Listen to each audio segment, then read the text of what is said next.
Could you start by telling us your name, degree, and year? My name is Lachlan Finch. I study a Bachelor of Arts and I'm in my third year. And why are you running for USU board? I'm running for USU board because the community that the USU fosters has given me so much over the past 2.5 years that I've been at uni. I think I'm really, really well placed to serve that community. I've participated so much and benefited so much from all the programs and festivals and outlets that they have on campus, and I want to give back. So that's why I'm running for board. What kinds of benefits? So I've found all of my closest friends at university through the Clubs and Societies program. I've found that all of the festivals have really enriched my student life. I think there's so much more to uni outside the classroom. Obviously we come here to get a degree, but the actual community is really at Sydney Uni anchored on the USU. And so I've got all my benefits outside the classroom from everything that USU does. So what do you think you could bring to board above the other candidates?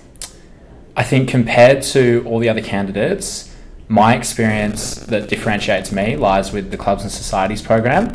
I've had more executive experience on clubs and societies almost than all the other candidates combined, certainly more than any other single candidate.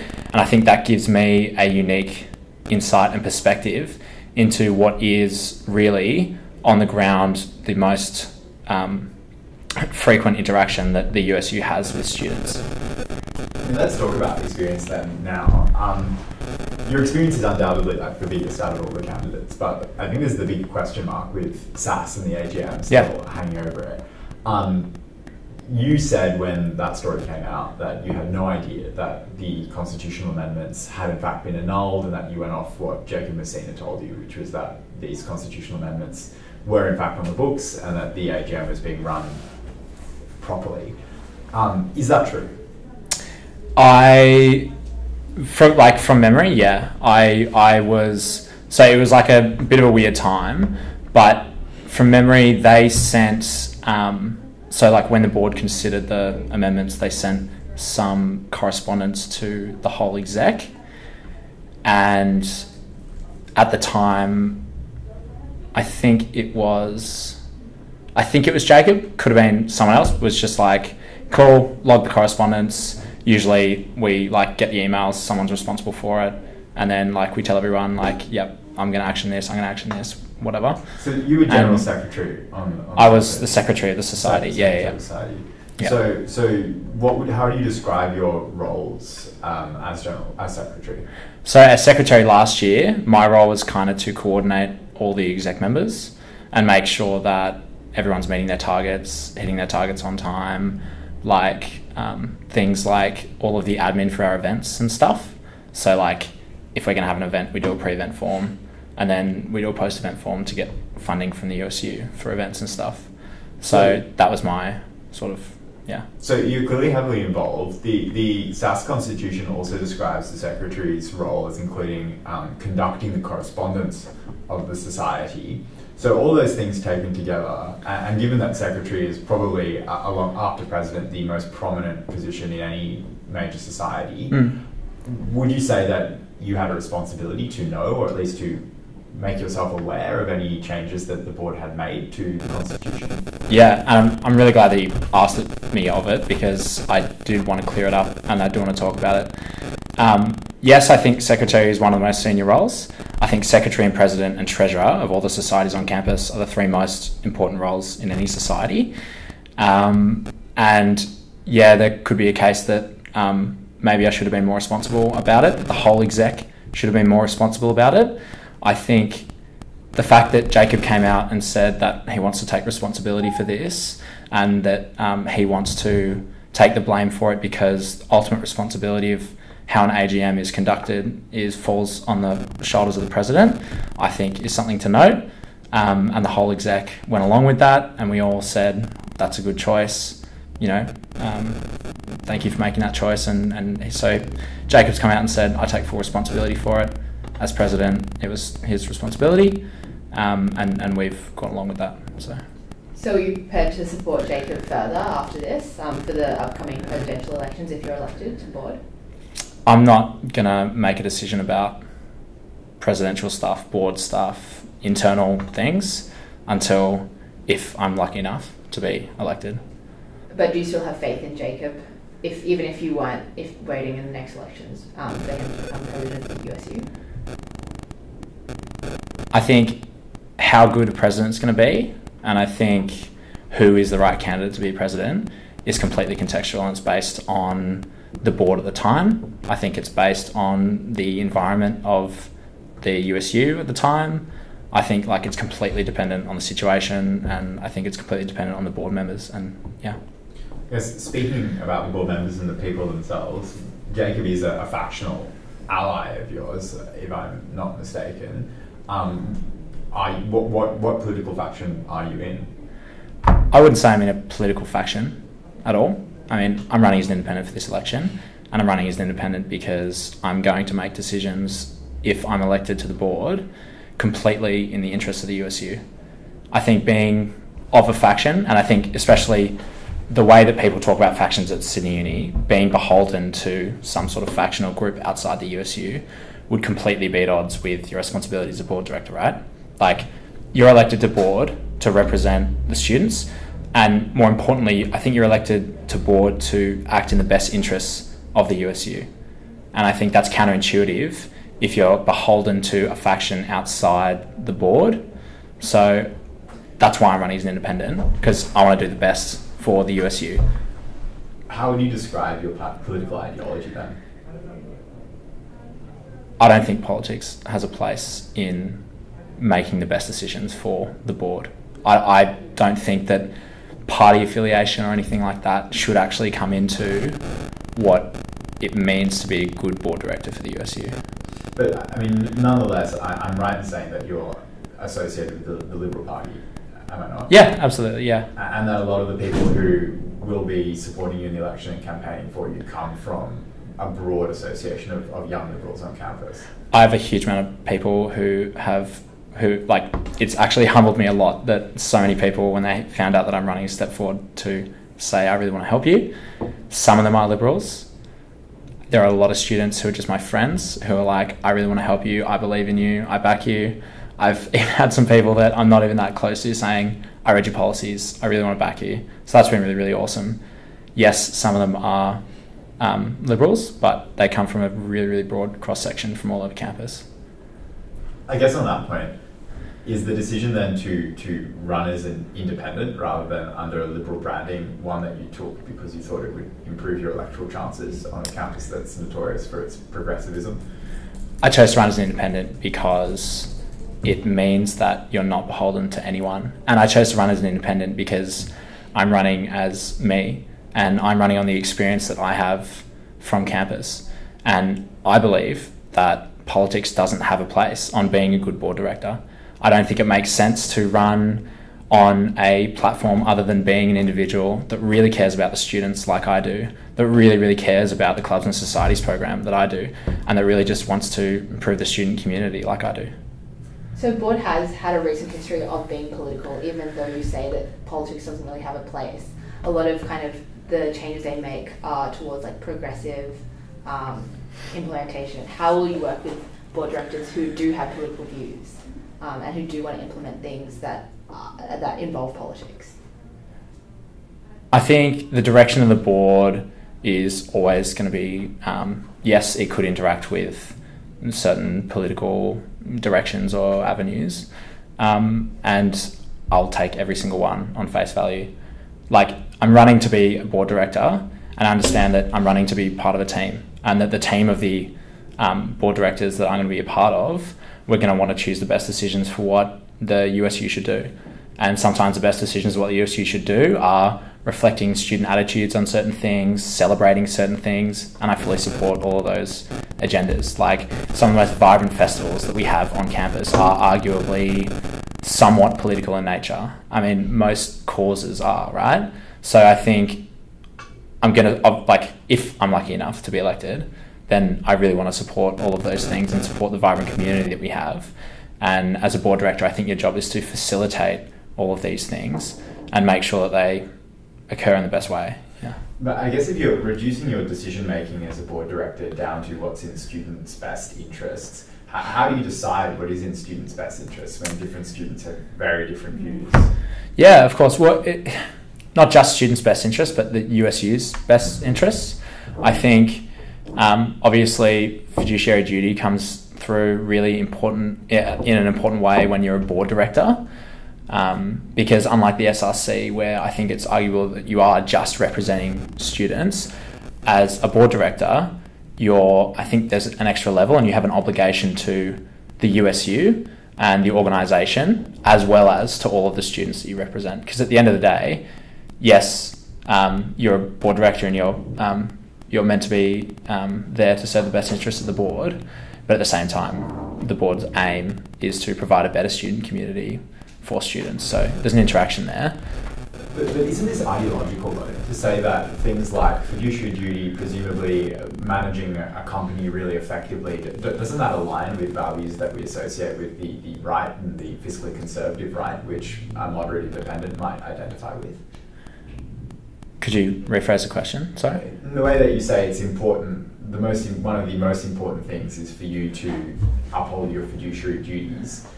That to me seems like something which sits really well with a kind of moderately fiscally conservative ideological position. Yeah. It seems like you're being governed here at the same time as saying that there's no ideology in the way you'd approach board. Yeah. Actually by a kind of corporate ideology. What would you say to that? I would have to disagree with you. I think that my motivations are based on the role that a board director plays. The role being I'm making strategic decisions about the USU and I'm making them with the USU's best interests at heart. I'm running to be a board director to make the best decisions for what is a $28 million organisation that's providing a really cool student community and one that makes students want to engage with Sydney University. And as that role implies, I'm going to make the best decisions for the board and I'm going to make the best decisions for the union. And ultimately that does mean that I'm making the best decisions for all of the students because that's the purpose of the USU. So what do you think has been a USU initiative or policy in the past couple of years that's really impressed you, that's helped students engage more with the union? I think that my favourite one, the best one, is the Health and Wellness Day that they've done a few different years in a row. I think the Health and Wellness Day is something that aligns with part of what I'm running on to be a board director. And I think it's something that students really want more of, and I think it's something that students really, really benefit from. So I was really impressed to see that. Another one that I really, really liked was the Interfaith Week that the USU ran this year, where all of the different religious cultural clubs came together, had a really good week, where they had discussions and interaction, and it was just, I think it was really cool to see all the different communities coming together, because that's what the USU is all about. So moving on to your policies, one of your things you're supporting is therapy dogs provided by the USU. Yeah. But the USU already does do therapy dogs. Yeah. So are you not just piggybacking on something that the USU has already kind of come up with their idea and set up all the some infrastructure. The structure. Yeah. So like, what do you bring that's new here with this idea that hasn't already been established by the board? Yeah, absolutely. So I think, yes, they've started some infrastructure. I think that it hasn't been as successful as it could be. And I certainly think it hasn't been publicised enough. Like, so many students don't know that it's a service, and the Faculty of Arts and Social Sciences in really pioneering the Therapy Dogs initiative got so much traction on campus. And I was actually part of helping them do it. So I was part of the process, helping them set up, like, from the very beginning, let's get therapy dogs for students around exam time. Obviously, it was a Faculty of Arts and Social Sciences thing, but it was open to all the students. And I saw how beneficial it was, and I was so engaged in the process, and I loved it. All my friends loved it. Everybody had a really, really good time. So I think, yes, the USU started that sort of infrastructure, but the Faculty of Arts showed how successful it can be if you market it more, and how successful it can be if you put it in a really prime location, in a really, really accessible manner, because, like, that's, in my mind, the benefit of the Therapy Dogs program. Obviously, it ties into mental health. Obviously, it ties into everybody having the best campus experience they can have, but it's actually really accessible. Like, everyone, you can walk down Eastern Avenue and you can pat a dog, have a really good time, smile a bit. And around exam time, but all throughout the semester, I think that's something that the USU can step in and make sure is a solid thing there. Yeah, it seems like you're really commendably big on like mental health issues. Would you extend that to like advocacy on mental health? Would you use your board role to petition different sectors in the university, for instance, like the CAPS program, to improve its provision of mental health services?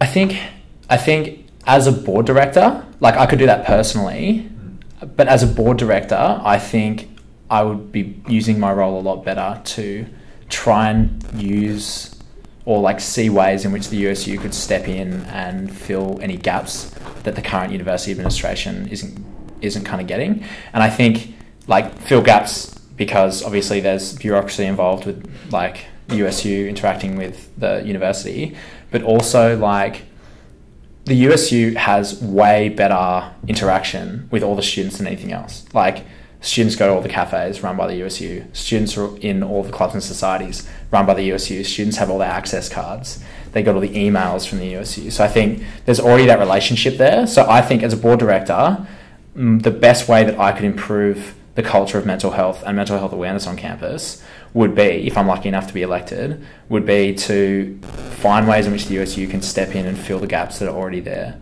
I think like there was a really great article in the ONI that came out in March about, it was either this year, there was one last year and there was one this year, and it was about CAPS and how CAPS is really great and what it aims for is really great, but it's kind of falling short in a lot of different areas. And that's something, feedback that I've had from friends as well, is that CAPS is really fantastic and the aims that it has is fantastic, but there's still heaps of work to do. And I can see a space that the university can step in and help. So would you consider giving money to CAPS in the same way that you'd sacrifice your salary, you said, to run a fun run? Yeah, certainly. Well, the idea of the fun run is that it's a whole, and I'd love to tie it into something like the Health and Awareness Day. The idea of the fun run is that it is a holistic sort of manifestation of what the USU should be bringing for students as far as health and wellbeing is concerned. So it's a run, really like obviously centered on wellness, physical exercise, all that sort of stuff. It's exciting, it's fun, it's engaging, students want to do it, and any of the proceeds, hopefully like a lot, will go towards mental health awareness on campus or potentially stepping in the way that CAPS can't, or stepping in the way that CAPS should. Like having that whole day there, I think would, one, be symbolic that the USU really cares about students' well-being, but in a second way, obviously in a meaningful way and like a real tangible way, get money, step in and like fill those services that CAPS can't really do. Absolutely. So you speak about how the USU can look out for students' welfare. One of the ways it seems to me, or one of the biggest points of contact it seems to me to have with students is those it employs, and it employs a lot of students. Do you think there are things the USU could do in its employment relationships that would improve the welfare of employees? I mean, to take an example, last year the board of the entire USU resolved to only conditionally support the NTU strikes. Would you instead support students' welfare and vote to close USU operations if a similar strike occurred? I think there's a lot at play there. I think that I'd have to be a board director and know all of the conditions and sort of all of the factors that they took into account to make that decision. Like, I'm sure there's a lot of information. Like, being a board director, obviously you're dealing with really sensitive information. You're dealing with like running the business, all the different businesses that the board has, as well as balancing that with students' best interests. So I think there's a lot of information and a lot of factors that probably went into that decision that I would have to be a board director to know and be privy to. But if staff working close to the minimum wage want a wage increase so they can have comfortable living conditions, and the USU is in a position to provide them with that, I mean, even if that meant going into deficit, would you prioritise the potential increase in student welfare? I mean, the welfare of students employed by the USU and non-student staff. Would you prioritise that welfare over fiscal responsibility? Well, yeah, I want students' welfare to be a really important focus for the USU, and I want all their staff, obviously, to have such a huge focus, their well-being. I think again though, like I'd need to be a board director to know all the different factors and all the different priorities that the board has. I think as a board director, you learn so much and you're privy to so much that us outside being on the board aren't privy to. So I think there's a lot of factors and a lot of information that I would only have if I was a board director to make a choice like prioritising two complex issues like that. Yeah. And moving on to some of your other policies. So you say you want to have a biannual board update in Pulp. Yeah. So currently the board is not very good at getting its minutes out. Yeah. So there's currently a 5-month backlog. Yeah. But so how are you going to ensure that the info gets out? Because it's all well and good to say you're going to promise to do it. Yeah. But what kind of tangible ways are you going to implement it? Yeah, absolutely. So I think that the onus really comes down to, like, obviously the board to really strive to get the minutes out, and that comes down to every single board director having that same commitment and vision to the kind of transparency that I really want to bring to board and that I really want to see from all the board directors and the whole board itself.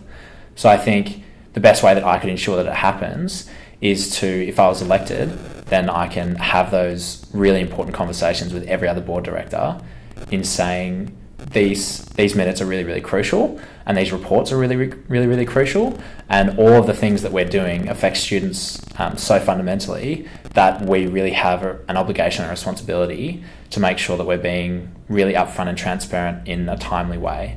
Like, there's a 5-month backlog, but I'm sure if every single board director had the same sort of commitment that I'm telling you about, that wouldn't exist, and that we could publish those reports. And what if they don't? What if you're hit with like a brick wall? I'll see what happens. So if transparency is important to you, do you support the board continuing the practice of in-camera meetings? Yeah, I do. I think, well, obviously there's going to be confidential information, like confidential financial information and stuff like that, and that probably shouldn't be, just to protect the integrity of the organisation. But I do agree that if it's possible and that the information isn't super sensitive, that there should be in camera. Yeah, absolutely. But if the organisation is there to serve its members, then don't its members deserve to know important details about its financial operations? Yes and no. I think, yes, there are some parts of financial information that obviously, like, as members, we would want to know, say, like, why they're making certain decisions about choosing to spend money this way, choosing to spend money that way. I think things like negotiating contracts, negotiating sponsorships with different companies, if that information was published, then obviously all the different companies vying to have sponsorship, like Singtao or like the sponsorship we got recently, I think that would obviously be detrimental to the future of the organisation and what it's trying to achieve. So there are some things that just logically shouldn't be released or like should be in camera at a later date once things are settled, as opposed to all the time.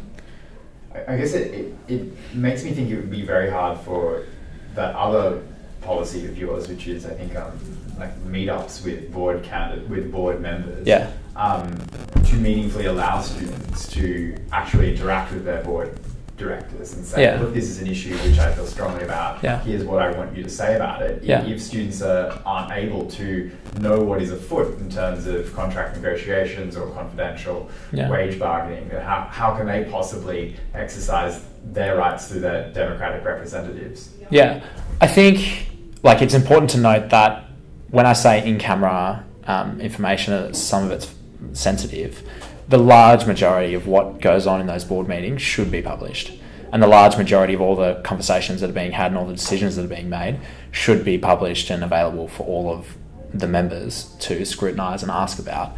It will be a very, very small subset that the board would have to say, this is really sensitive information, you know, a whole bunch of the future decisions really rely on this information remaining confidential, so these will come out in future minutes or future in-camera sessions. And I think that the issues that matter most to students when I'm trying to implement these consultations on Eastern Ave, where you can just come and chat to a board director, aren't those super sensitive topics. I think students want to ask things that pertain to their everyday life at uni, like what can the USU do to provide more open space? What can the USU do to give me more healthier food options on campus, or to help me de-stress, or something like that? Will you publish the CEO's salary?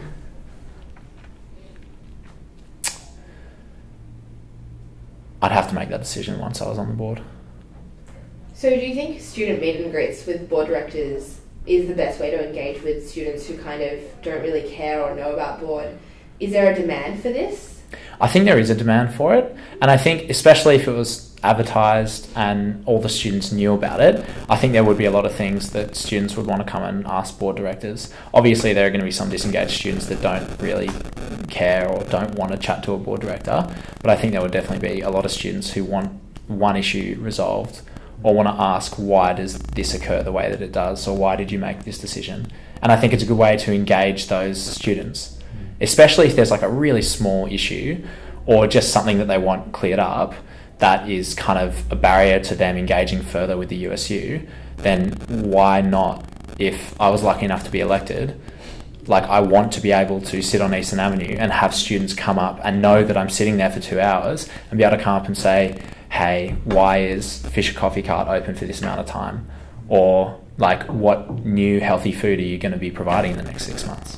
I guess it comes down to like a matter of representation. I mean, it seems like you've identified a desire amongst the student body for them to feel their views are reflected on the board. Do you think the board currently is representative of the student community? I think the board does its best to be representative of the student community. Obviously, it's hard to get the balance exactly right. Like, it's. I think there's always some level of disconnect, because communication, especially at a mass level, because we have so many members, is really, really hard. So I think the board does its best to represent the best interests of students, and that's part of what this election's all about. As part of representation, do you support the current affirmative action policy for non-cis men? Yeah, I think the current policy works really well. If I was a board director, I would not change a thing. And would you support extending it to international students? I'd have to consider that while I was on board. I think a really diverse board is a really awesome thing, and having a diverse board has the best outcomes for all of the members. So I hadn't thought of that specific issue before, but I'd have to think about it when I was on board, yeah. So there's also been some recent changes to the USU polling stations, with Merriweather polling booth being closed and the ISL booth only being open for pre-poll. So do you support these changes? If you were on board, would you continue this policy? Polling stations. So those... Yeah, like, so those some are closed, and yeah. A lot of international students. And a lot of international student votes are cast there. Yeah, of course, yeah. I think it would be very important to ensure that it's being promoted effectively, especially on international student, like heavy communication lines, like WeChat, for instance. I think if we're going to be closing down ISL for the main voting day, that there needs to be some sort of supplementary form of at least, advertising that the elections are on. But I think if students are really engaged and they really want to vote, then the booths that are open are quite central and quite well advertised. On another policy, you mentioned in your policy statement that you consult more with CNS, and particularly about controversial regulations changes. And the example you list is the alcohol funding policy. Yeah. What's your position on that policy? Do you support it? I think that there was a huge error from the board in not consulting with the clubs and societies before they introduced the funding changes. Like, clubs and societies typically, especially the big ones like SAS and engineering and subs and all the big faculty ones, and most of the smaller ones as well, have their AGMs at the end of the year, and all of the execs work really, really hard over the summer, at least I did and we all do, work really, really hard over the summer planning an amazing year for all the students. And realistically, the clubs and societies are what create the atmosphere at uni and create the community. And for them to go through all that work and planning, and then a few weeks before the semester starts to be told straight out of the blue with no consultation, these funding changes are going to occur. And for them, those funding changes are quite fundamental. Like it's surrounding alcohol consumption off campus, which a lot of societies have a lot of events off campus. I think that was a real spanner in the works for a lot of us. And I think it has inadvertently damaged the culture at Sydney Uni for this semester. Obviously, now that it's in place, societies can plan ahead and take that into consideration. So it probably won't happen again. But even the fact that they didn't ask any clubs and societies about their culture or the way that they go about things before instituting the change, and that they didn't tell them, you know, with enough time to prepare, has sort of damaged the culture, at least this semester. So regardless of the merits of the policy itself, the board really should be consulting with clubs and societies on issues that affect them and their members a lot. I guess it comes down to a question of whose interests do you prioritise again, given that there's a very good argument which says this was a policy that was long overdue, that the USU has a duty of care to anybody who's drinking on the budgets of its clubs and societies. Definitely. So that it was imperative it did it as soon as possible. In that instance, getting back to this whole question of how do you decide what the right thing is to do as a board director? Where is the balance? How do you, or what's the process that you use to reach a balance? Yeah, well, I mean, you've got to ensure that you have students or the members of the USU, you've got to have their best interests at heart. And all of these students that are attending the events are members of the USU, so you have to have their best interests at heart. I think it would be fair to say that the decisions that had been made by board to change the policy would have been considered well before that, 2 weeks before semester where they brought it in. So I think there was a large amount of scope for them to say, at least, hey guys, like all the clubs and societies, we're thinking about changing the funding policy surrounding alcohol. Just wanted to let you know, in case it does change, maybe you should factor this into your calendars, or maybe you should factor this into the way that you operate. I think what the board is trying to do and their motivations for doing it are really, really good. And I completely support them, because obviously student safety is first, and the members of the USU deserve to be safe at all the events that they go to. I just think that it could be executed in a better way. I think there could be better consultation. I think this example raises another issue, which is that there were some suggestions the USU was forced to act by an ultimatum the university gave it, or a lot of pressure that was put on it by the Central University admin, where in light of the Roderick Review, there was a strong desire for the alcohol policy as the USU introduced it to be introduced.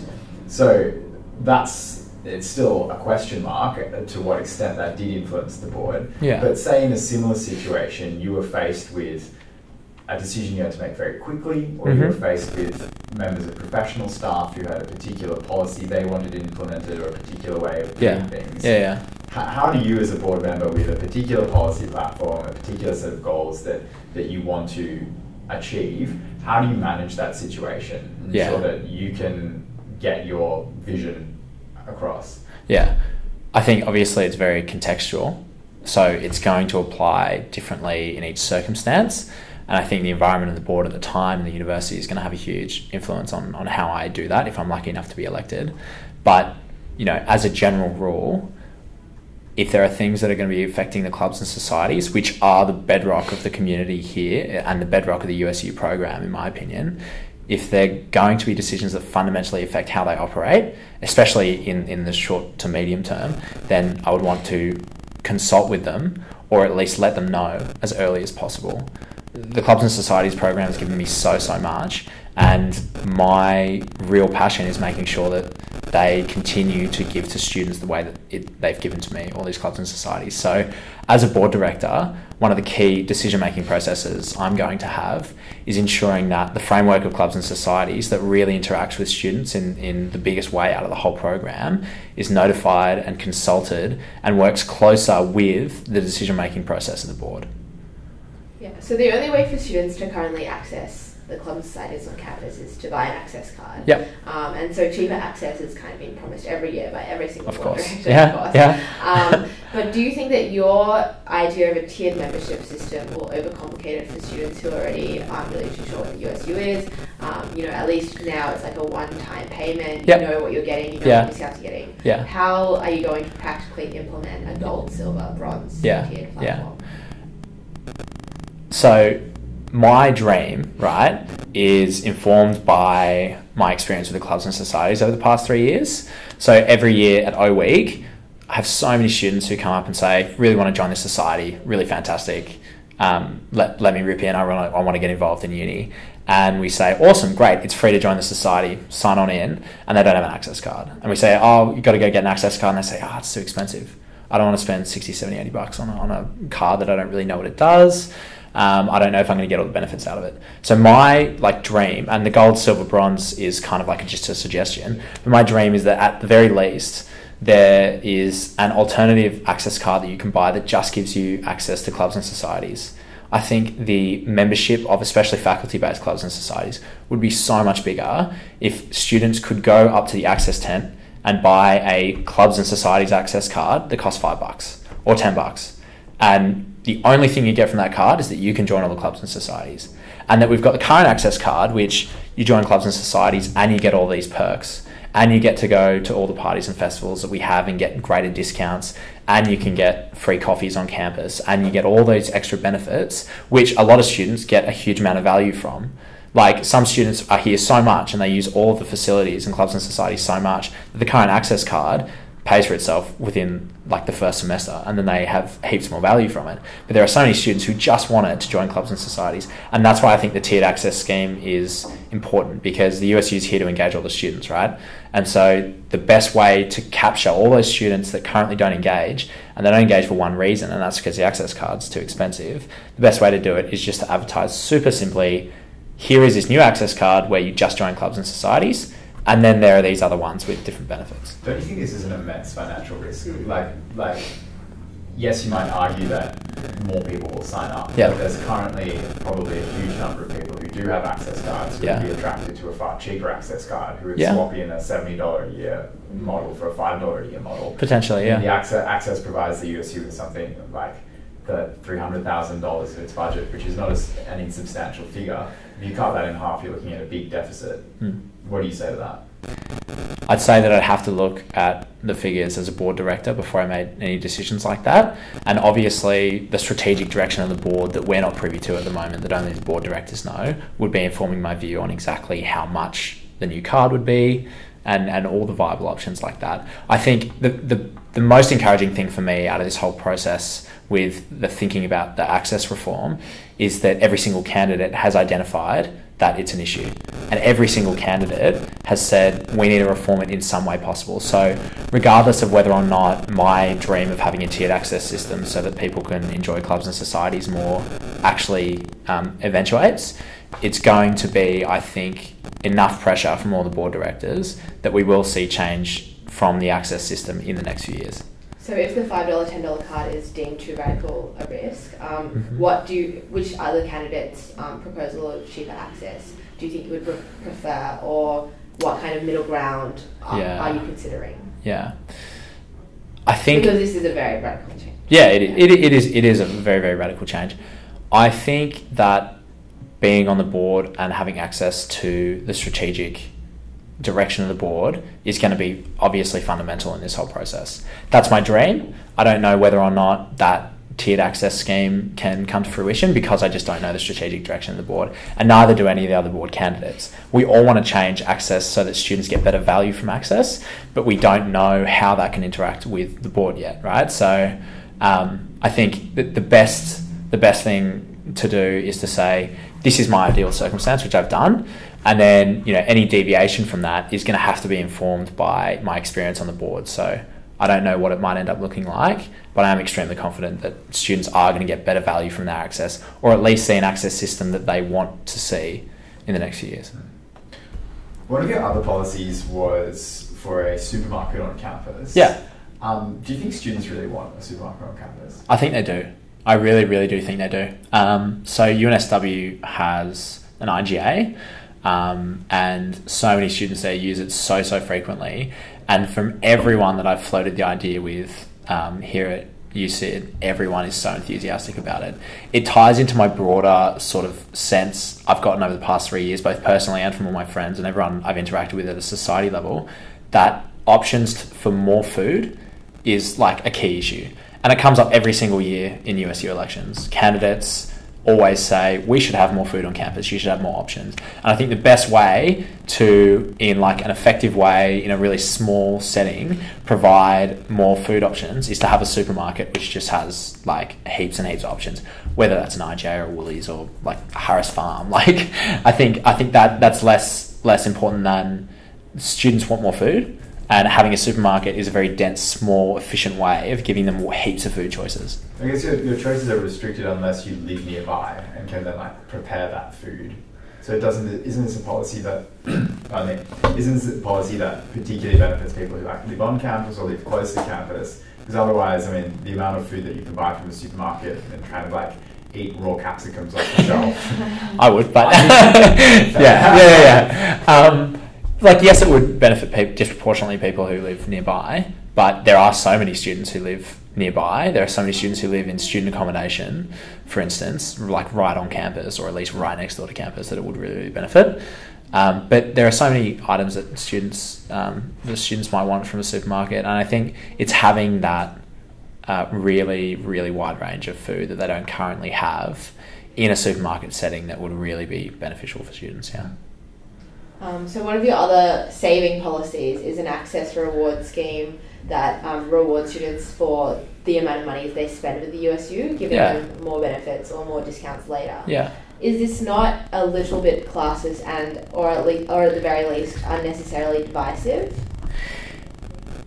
The aim of it, the ethos behind it, is that if you spend heaps with the USU because you really, really love what the USU provides, then there should be some sort of incentive for you to continue to, for instance, buy a coffee on campus at Courtyard instead of hopping over the road and buying it in Glebe. And that's kind of the motivation behind it, is it's providing an incentive for people to use what they can, because almost all the stuff that the USU does, you can get off campus as well. Like all of the outlets, for instance, where students spend the most of their money, there are heaps of cafes in Glebe just across the road, or in Newtown just across the road. But the incentive is there in that policy for students to stay on campus and buy their beer at Herman's instead of going and getting a cocktail at Colitos, or getting a coffee at Courtyard instead of getting a coffee at Well & Co in Glebe. So, but currently all students are kind of on that equal footing, and even if in ethos that's what you're hoping for, in practicality it does kind of end up helping the kids who can already afford to spend money at the USU. So is there anything you're going to do alongside this policy that can kind of remedy that? I'd be really open to remedying it, yeah. I haven't thought about the specifics of how to, but I'm definitely open to amending that policy and working with other board directors, if I'm lucky enough to be elected, to make sure that it's fair. Might finish up just by asking you a few things to do with the rest of the candidates and how the campaign might turn out. Mm-hmm. Of the rest of the field, who are your top three picks? Who are the top three you'd ideally work with on board if you got elected? I think that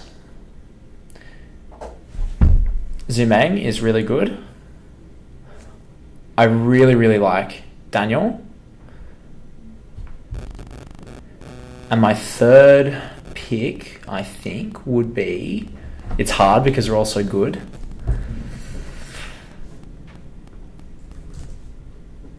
Probably Dai Cheng. Why do you list all of those students? So, firstly, having a really diverse board is really important to me. And I think having a really diverse board will be better for the USU because it's representing more of the members. So having international students, like students with lived experience as an international student on the board will help a lot. I really like specific to, like, there's single policies that I really like about each of those three as well that sprung to mind when you asked about what's good. So it's pretty niche. The charger policy from Zumeg is so good because I run out of battery like every day at uni. So having the charger thing would be amazing. So I really like that. But also just like the way that she's outlined all her policies, and just in chatting with her, she's so like passionate about just helping. So I really, really like that. Daniel was really, really fantastic and so just genuine in his like desire to help students. And I remember the first thing that he said to me when I said, like, why do you want to run for board, is I just want to help the little guy. And I was just like, oh man, that's so good. So I was just like, oh, you make my heart melt, man. Like, yeah. So I was like, that's really, really awesome. And you're clearly, you know, doing this for such an honourable reason. So I really, really would love to work with him. Dai Cheng, his motto, or like he's striving to have a fairy USU for everyone, and I really, really love that. So yeah. Are you working on preference deals with any of those three? I have not decided on preferences at all. Sorry. Bless you. I guess the flip side then, who would you not be able to work with out of this year's candidates? I would be able to work with everyone. Everyone. Who is like your least ideal candidate? I don't have a least ideal candidate. Cool. Anything else? No. Alrighty. I think that's about the list exhausted.